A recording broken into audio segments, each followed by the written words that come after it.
Bueno, en la última comparecencia del ministro no tuvimos un buen día. Espero que en este caso podamos, si acaso, dialogar, ¿no? La descripción del ministro con respecto a su responsabilidad, la política industrial, no puede ser más negativa. Estamos en una profunda crisis económica, todos lo sabemos, pero la crisis económica está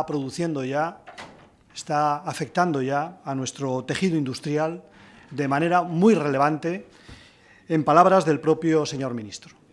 Pero el problema no es solamente la crisis y la afectación del sector industrial. El problema es que la política de ajuste, la política de recortes, principal prioridad del Gobierno, está provocando un desmantelamiento de nuestro sector industrial, de tal manera que no es en vano su intervención, de tal manera que apuntamos a ser el balneario de Europa, pero eso que ha dicho usted del debate francés, nosotros estamos muy lejos del debate industrial francés, lejísimos del debate industrial francés. Estamos en una situación, como digo, de peligro de desmantelamiento industrial. Y mientras tanto, ¿cómo viene el Gobierno? El Gobierno viene en una situación, es verdad que ha pasado solamente 8 meses, pero en una situación muy llamativa de desgaste, de profundo desgaste, de debilidad y ya lo que faltaba, de división, porque hoy el ministro ha pasado como sobre ascuas sobre un elemento que ha estado durante todo el verano en los medios de comunicación y que no da ninguna información del mismo a la Cámara. La profunda división en el Gobierno en torno a una de las políticas trascendentales de este país. Eso tiene que explicarlo el Gobierno y tiene que explicar también cómo se ha saldado esa división. Pero en el caso del sector de la minería, el Gobierno parece tener una sola idea fija: es contribuir al desmantelamiento del sector. Ya había empezado el Gobierno con mal pie, con su política restrictiva, con su recorte, con su hachazo con respecto a las ayudas a la minería. Pero a lo largo del verano, con agosticidad y alevosía, el Gobierno ha tomado 2 decisiones muy graves. La primera de ellas, dirigirse a las empresas para que le digan qué pozo van a cerrar. No, señoría.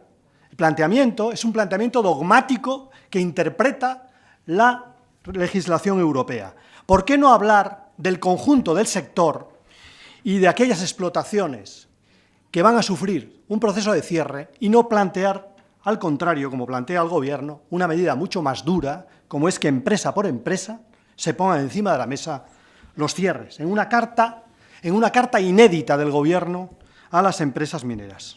Por si no fuera suficiente, el Gobierno también ha indicado ya que lo que decíamos la oposición era verdad, que no era únicamente un problema presupuestario, que el Gobierno estaba dispuesto a amputar al sector minero.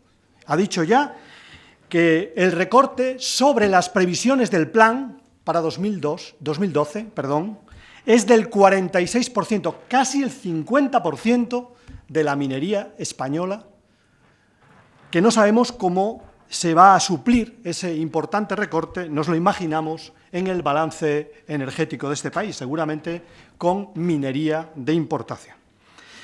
Y por otra parte, el Gobierno ha sido incapaz de consolidar el diálogo o de apuntar siquiera el diálogo con el sector minero. Mire, en estos momentos, como decía antes, además de parálisis, además de estancamiento del Gobierno y de división del Gobierno, hay un profundo desconcierto, en el sentido de que no hay concierto en prácticamente nada. En política industrial y, en este caso, en política minera, no hay concierto, ni con los trabajadores ni con las empresas.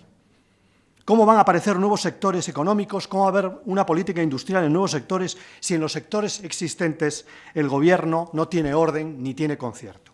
Esa es la situación actual y el Gobierno, en nuestra opinión, debería convocar cuanto antes a la comisión de seguimiento y el Gobierno, sobre todo, debería rectificar. Yo no sé si este ministro está en condiciones de rectificar, pero debería rectificar la decisión tomada de acabar con el sector minero. Ustedes no tienen ni siquiera apuntados nuevos sectores de la industria española y se quieren cargar los sectores existentes. ¿Qué quieren convertir este país? ¿En qué quieren convertir este país?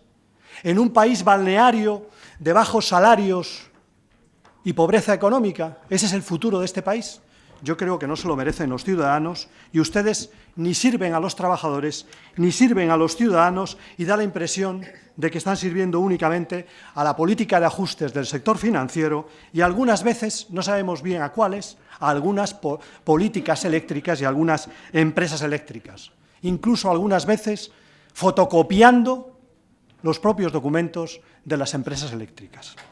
Señor ministro, espero que tenga alguna respuesta a la política energética, a la política industrial y a la política minera, porque hasta ahora prácticamente no nos ha dicho nada. Gracias, señor presidente. Para repetir la misma pregunta que le hice al final de mi intervención, ¿cuándo va a convocar la comisión de seguimiento del plan en relación al tan cacareado plan 2013-2018 que usted ha anunciado en diversas ocasiones y que no acaba de producirse esa comparecencia o esa reunión?